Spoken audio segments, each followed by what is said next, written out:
let's talk a little bit about gardening failures. Now, often we see all these really nice pictures on social media and Instagram and places like that, these really nice harvests where everything looks perfect, but things just aren't always like that. In fact, most of the time they're not like that. And I wanted to do a bit of a video today just highlighting some of the failures which I have had at the allotment this year, and hopefully this can make you feel a little bit better as well. You know, maybe you can relate to this, maybe you've had some problems similar to this as well. And sometimes I think, why the heck did I do that? You know, you might move something or put something somewhere, and then later down the line you just regret it and you realise that it was a really, really bad decision. So today's video is just highlighting some failures because I want to show the negative side of things as well. I want to show you how it really is. So let's get right into what things haven't worked so well this year. So first thing that's not really worked as well this year is some of our tomatoes, due to the dreaded tomato blight. Now, I wouldn't really put this down as a failure as such, it's more just one of them things really. You know, sometimes, depending on the weather, things don't work as well. Like tomato blight thrives in wet conditions, and over the last few weeks we've had some really, really wet weather. Now, related to the tomatoes again, another tomato thing which we're finding this year is some suspected aminopyralid damage, which I've mentioned in a couple of videos. Now, that is a mistake of putting horse manure in the ground, which possibly contains some aminopyralid residue. So I am not going to be growing tomatoes with horse manure next year. I'm going to make sure that I'm not doing that. Now, the beetroot, which we multi-sowed and transplanted into this bed a few months ago, it's done okay. You know, we have had some harvest from it, and there are some decent sized beetroots growing, but I would say a good quarter of them have bolted. One example here. Despite it being bolt hardy, a bolt resistant variety, which doesn't tend to bolt as fast as other varieties, yeah, quite a few of them have bolted. Not a massive problem because I have planted a lot of beetroot. There's actually more in this bed here.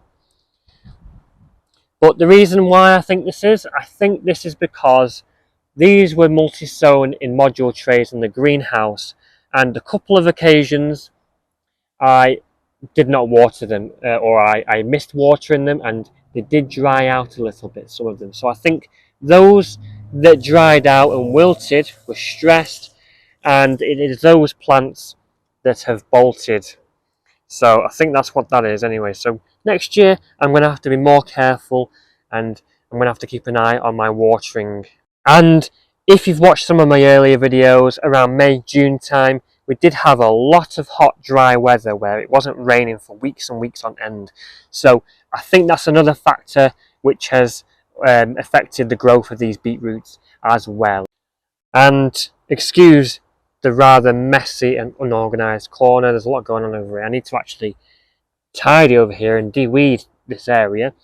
But I actually planted some more broad beans in the spring over here, and we did pick some. But I also had these container grown potatoes around here. I've moved them now, but they were all around this path here, and it was just a jungle. And it actually engulfed this bed and shaded out the broad beans. And you know, I actually forgot I had broad beans at one point because the potatoes were just swamped over them. And when I actually came to pick the broad beans, I've realised that really we don't really like broad beans, so I didn't know why the heck I were growing them. So yeah, I kind of didn't plan this very well. You know, I had other plants around it and I neglected these broad beans, and it was pointless growing them anyway. So yeah, I'm not going to grow broad beans next year. I'm going to grow beans that we actually like fine beans, runner beans and things like that. And yeah, I'm not going to do pointless, unnecessary things like this. Okay, so this herb bed here, or should I say oregano bed now, it was a herb bed, it's not anymore really. it's just completely gone crazy.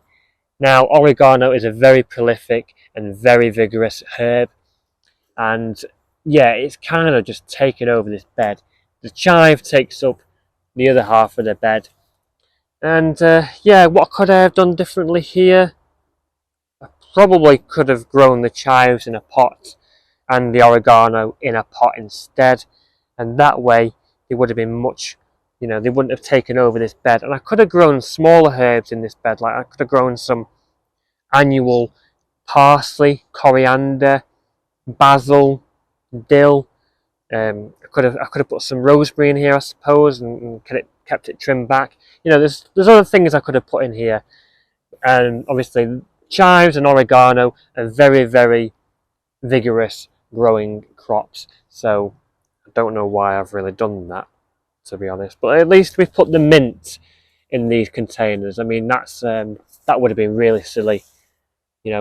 Planting the mint in this raised bed would have been a really bad idea. So yeah, I think I'm going to sort this out and make a nice. I'm gonna pot these chives up, pot the oregano up, and make this a nice little annual herb bed instead. Now, another thing that's not really done well this year is our garlic. Very small garlic cloves here. The ones which I did in polytunnel were much bigger, and I think that's what I'm going to do next year. I'm going to grow the garlic in the polytunnel over winter, and that should give me some better garlic cloves in the springtime. Now, the problem with this is we had a big problem with rust on the outdoor grown garlic. Some of the beds weren't very well draining, and we did have a wet winter, and there was a little bit of shade as well. I didn't really think things through properly, and this big peach tree and big cherry tree was shading out one of these beds, as well as the potatoes as well, which were taking up space on the path. Yeah, they were just shaded out and didn't really get enough light, so that was a bad decision. I tried cramming in too much into a small area, and yeah, it's just a false economy, and we have now suffered the consequences. But funnily enough, there are other people on this site which have also had a big problem, a bad garlic harvest this year, which is interesting. And I think it's rust to do with that, to be honest. I think it's rust which is the bigger problem. Now, we did have a much better elephant garlic harvest. Before I get shot, yes, elephant garlic is different from normal garlic, and it's actually more closely related to leeks. It's actually a stem leek, not garlic. I kind of see it similar in a way, and yeah, I just thought I would look at it from a positive point of view, and that is that the elephant garlic has done better than the normal garlic. Now, our leeks, which are in this very long bed over here, which needs de-weeding, by the way. Blimey, look at that. I really do need to have a weeding session down here.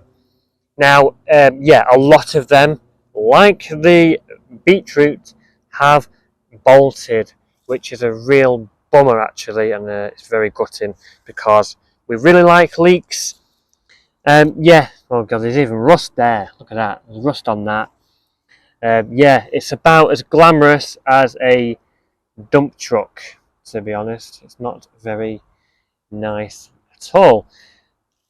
There are some leeks which are growing fine that haven't even bolted yet, but yeah, there are quite a few of them bolting here, and I think there are a couple of reasons why this is happening.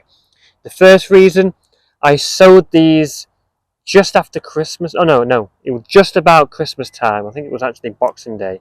I sowed these with our onions, and what it was is when these were young leek plants, they were in the greenhouse at the allotment, and we did have a lot of really cold weather in January and February, where these leeks were just freezing solid in their pots, in their trays. The whole tray was just frozen. And what I think has happened here is the leeks have grown, they've got to a good size, they've completely frozen, thinking that it's winter and they're about to go into their second year of growth, and then they have, they've continued growing in the spring, and because you know, they had a good bit of growth before they froze, and then they were allowed to grow again. They think that it's in their second year of growth, so they've gone into the second growth cycle, and that is, you know, the natural cycle is grow in the first year and then produce seed in the second year, and that's what's happened here. A lot of these leek plants think that they're in the second year of growth when actually it's only their first year. So that's the first thing I think's happened. So timing, I think, should be better next year, and I should probably have delayed the sowing of these, and I will probably sow them much later next year to avoid this happening. And the second thing, just due to weather really, as I mentioned before, we have had a lot of dry, hot weather in the springtime. So yeah, it's not all sunshine and rainbows, and it's not always perfect. Now yes, there are plenty of things which are doing really well this year, and you know, overall things are doing pretty well, but there are plenty of things which haven't done so well. And yeah, I just wanted to include that and show you guys that I might post nice pictures on Instagram and stuff like that, and when I do my allotment tours, you know, I might show you things that look really nice, but the reality of it is quite different sometimes. And you know, that's just all part of gardening really. You know, it's never going to be perfect, and that's all part of the process, isn't it? You know, when things don't go well, all you can do is just try and learn from it and try and make sure it doesn't happen again next year. And sometimes it will happen again next year. You know, you might make the same mistake again, and I know they say, you know, as long as you learn from it and it never happens again, it's fine, but sometimes it does happen again, and it's important that we don't kick ourselves too much and we don't get down about it, because you know, you should enjoy gardening. So the most important thing is that we just accept the failures, carry on, and just look at the positive things really.